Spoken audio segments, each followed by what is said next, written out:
Good morning. On this Labor Day, I'm happy to be here to talk about standing up for workers. Canadian workers and their families are struggling. The cost of everything is going up. Les travailleurs et leurs familles sont aux prises avec une hausse des prix de l'épicerie et de l'essence. Gas for your car or truck is going up. Groceries for the family, going up. Back to school clothes for the kids, going up. No one should be left behind as we chart a path to recovery. We need to ensure that help is there for those people who are just trying to make ends meet. That includes working Canadians, lower income workers, minimum wage earners, and their families. On ne doit oublier personne, et on ne va oublier personne dans notre reprise économique. On va s'assurer que l'aide est là pour ceux et celles qui tentent de joindre les deux bouts.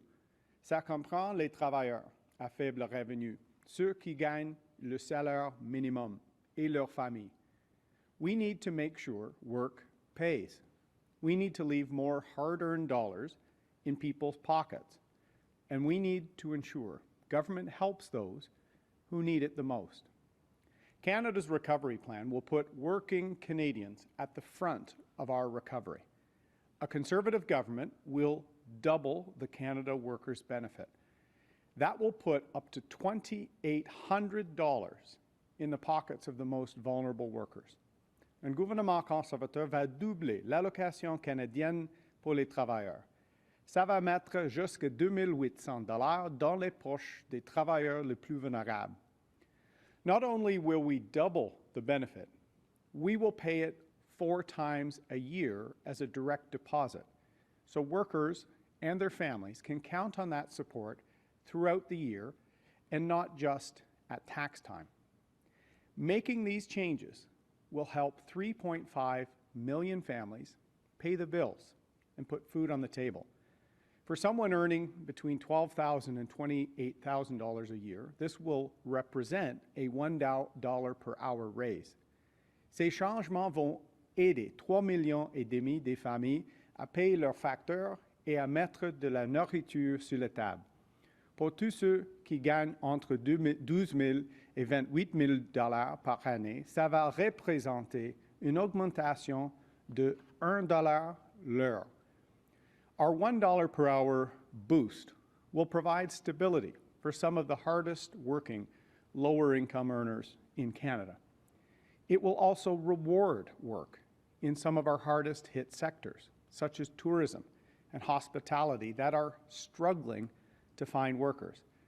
It's a win for workers, it's a win for families, and it's a win for Canada's economy. C'est bon pour les travailleurs, c'est bon pour les familles, et c'est bon pour la reprise économique du Canada. Together, we can build a Canada that supports prosperity for everyone. Together, we can secure the future.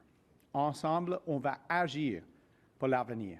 Merci beaucoup. Thank you very much. We will be now taking questions. Allons maintenant prendre les questions. First question. Mr. O'Toole, good morning. John Ibbotson, Globe and Mail. You talked on the weekend about your program to encourage up to 90% of Canadians to become vaccinated against COVID-19. What percentage of the 338 candidates that you have running for Parliament are vaccinated? Well, as you know, John, I've been a big booster and proponent of vaccines. They're safe and effective for use, and we've been actually demanding a regular and sufficient supply of vaccines for over a year. And our approach with respect to vaccinations is we try and encourage and inform and work with people, but we will respect their personal health decisions. So that's why mandatory daily rapid testing is also a critical part of our national campaign. So vaccines, daily rapid tests, all the tools we need, and that will be our approach. Try and be reasonable, try and support people. And our goal of getting to that 90% threshold will give people the time off work. We'll help them get there. We'll answer any questions they may have. Let's work together to get those levels up. But, sir, these are candidates for Parliament. These are some of the best informed people in the country.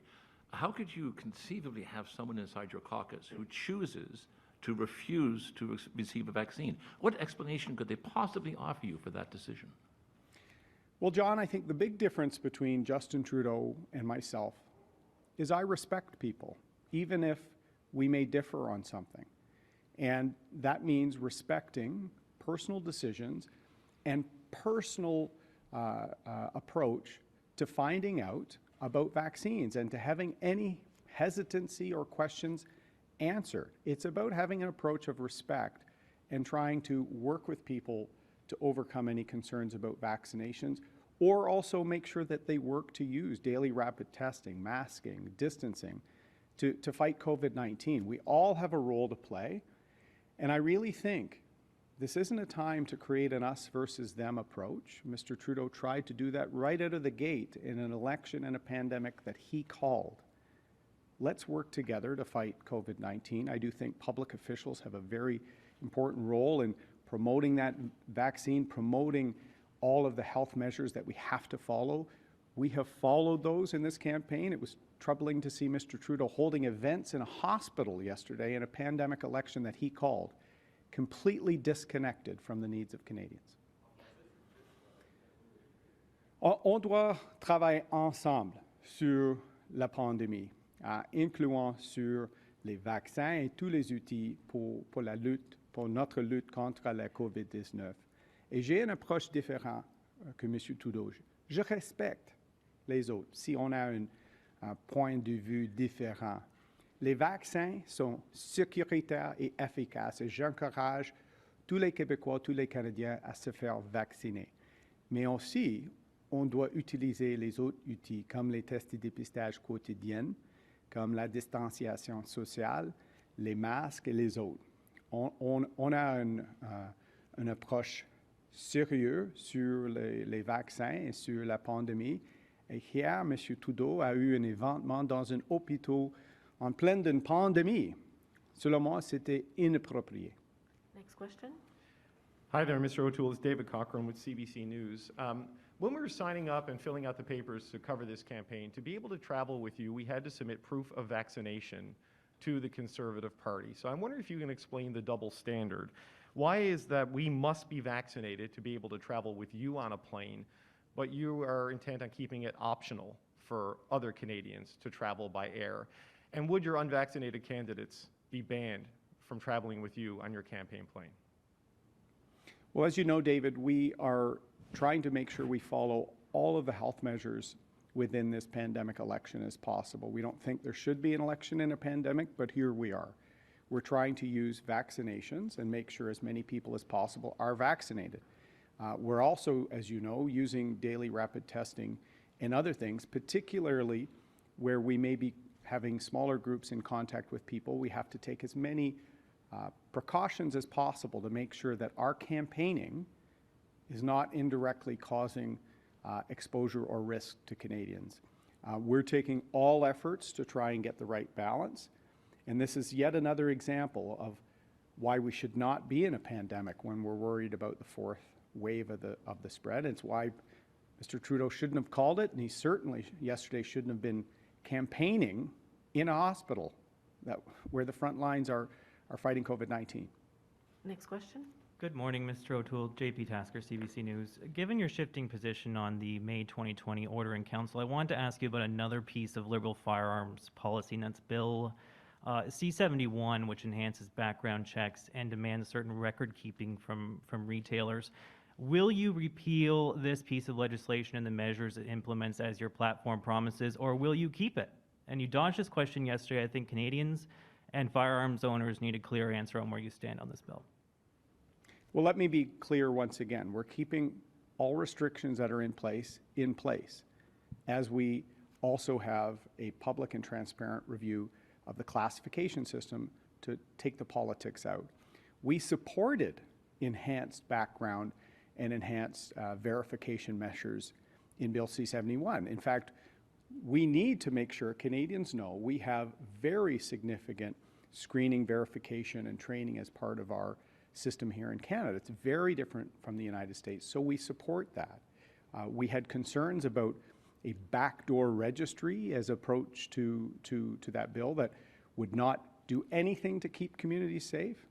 So we're focused on maintaining status quo with respect to restrictions, in making sure we have a transparent process to take politics out of classification, and actually targeting resources where the issues are.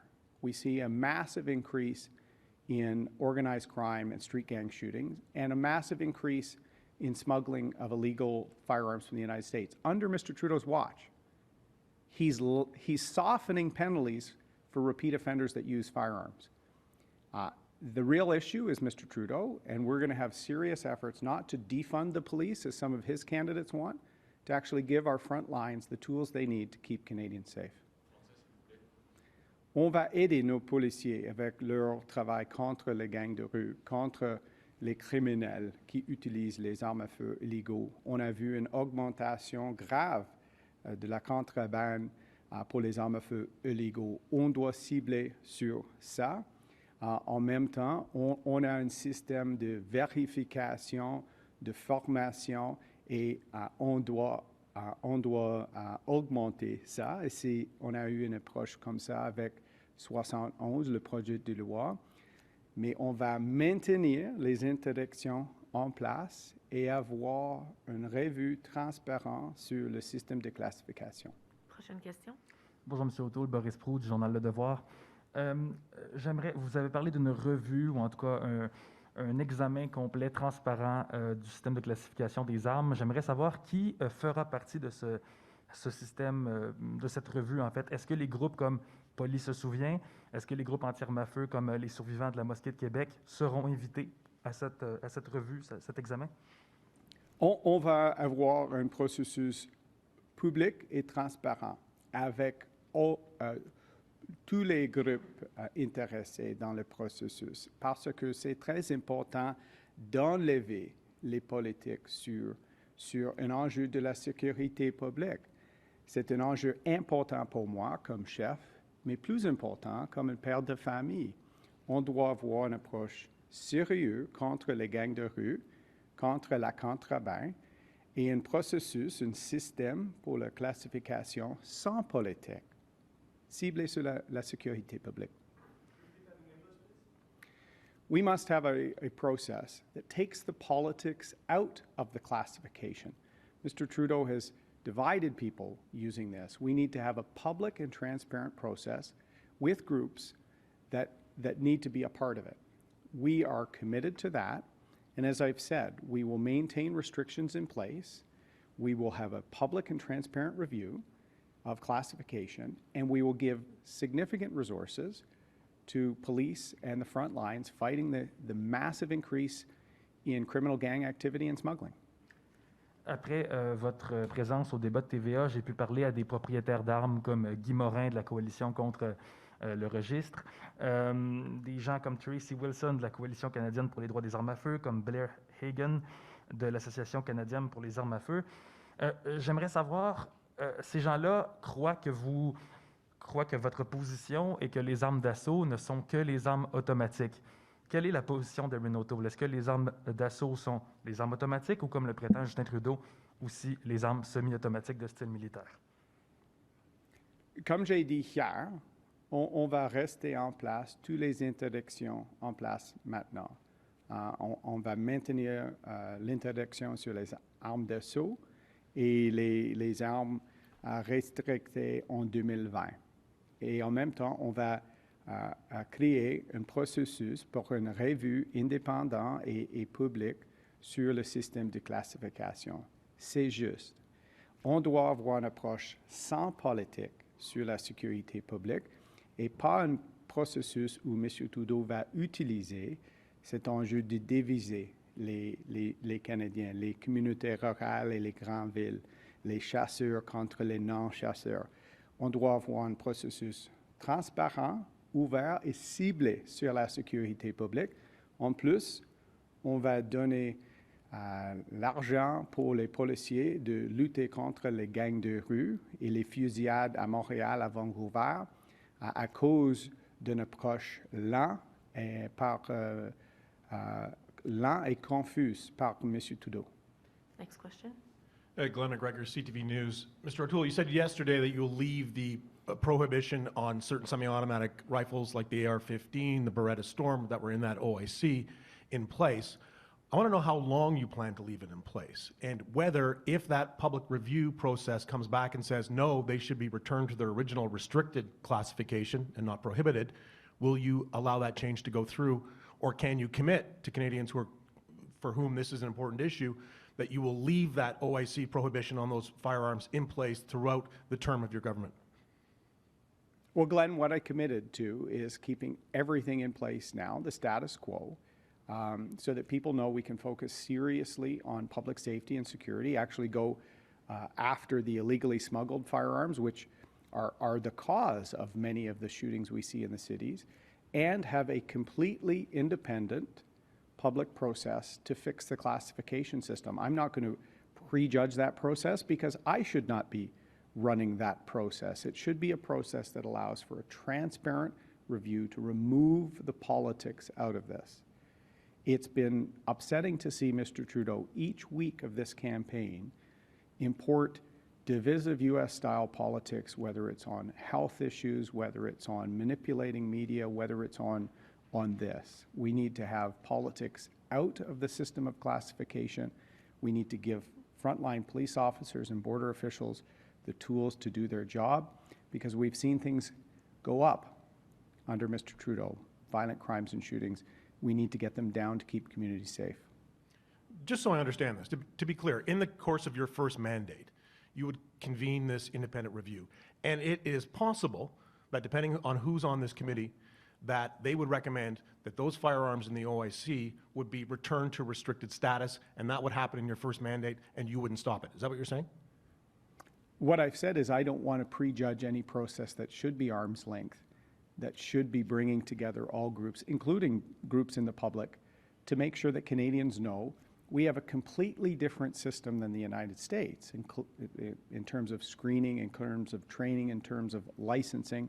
We're putting in additional measures to give physicians and medical officials the ability to remove people's lawful use of firearms in the case of potential risk.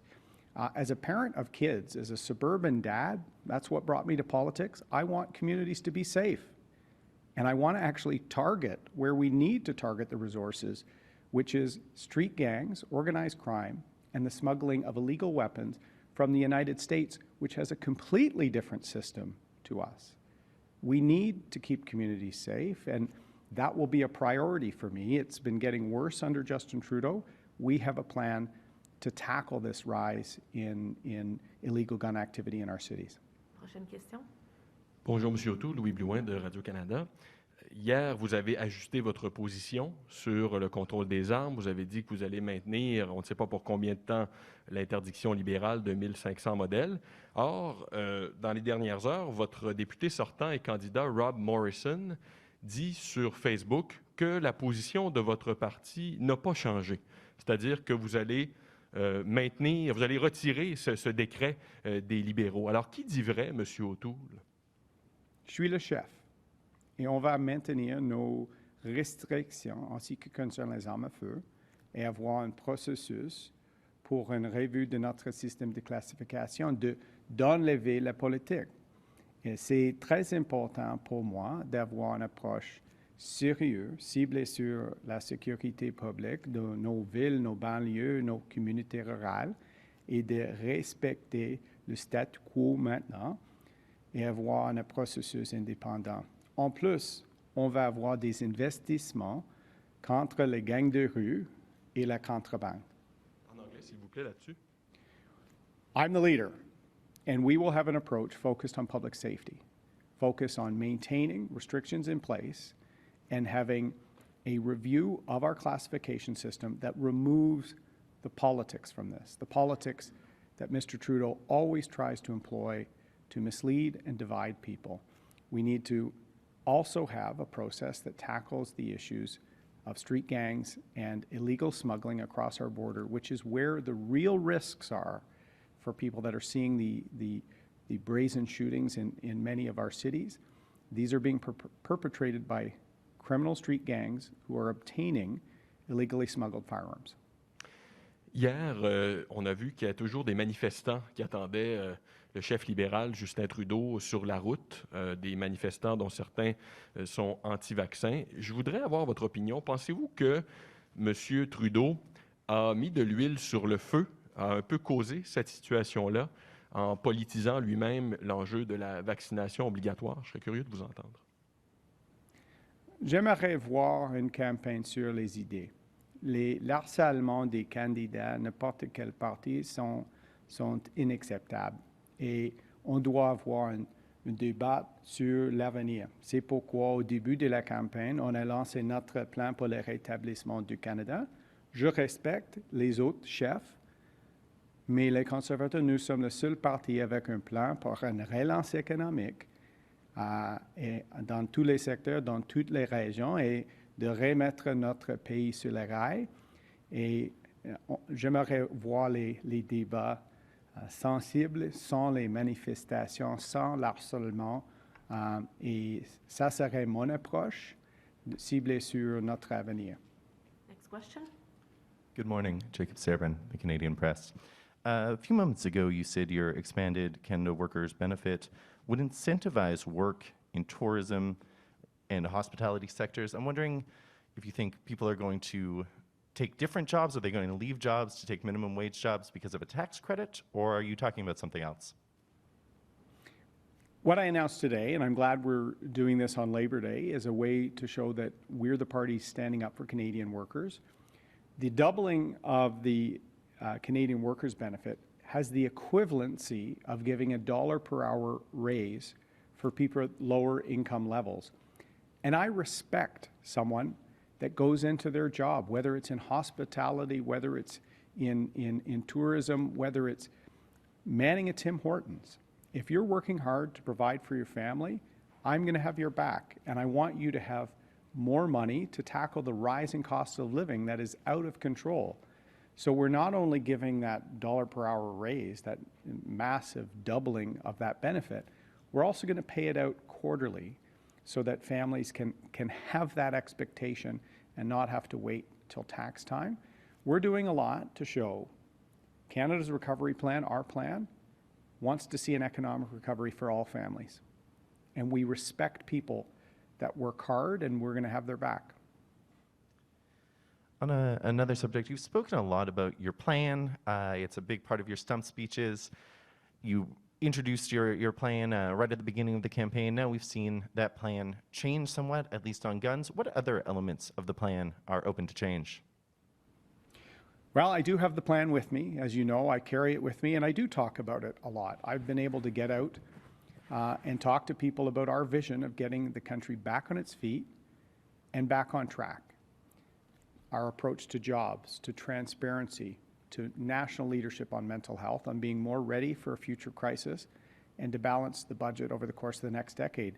That's what we're running on, and to be able to provide certainty for people to know that our position on public safety is clear. We're happy to make sure that we're showing people that clarity. And I will talk about our plan every day, because I think after the last year and a half, the issues our country's faced, Canadians deserve a plan and deserve a Prime Minister with a track record of delivering on his promises, as opposed to just making promises with no plan to ever achieve them. This will be the last question. Ce sera la dernière question. David Aiken from Global News. Good to be here for the first time. It looks just like it does on TV, Mr. O'Toole. I'd like to ask about some of the work that Fred Delory did before taking the position he's now got as your campaign manager. It's a matter of public record that Fred was a registered lobbyist for the National Firearms Association. And in 2018, he gave a presentation in Hamilton in which he talked about formalizing some sort of relationship between the NFA and the Conservative Party of Canada. So I'd like to ask you, what quid pro quo was there? What did the Conservative Party of Canada offer the NFA? And in return, what is the NFA doing for your party? Nothing. There is zero quid pro quo. My focus is on Canadians and is on Canada's recovery plan.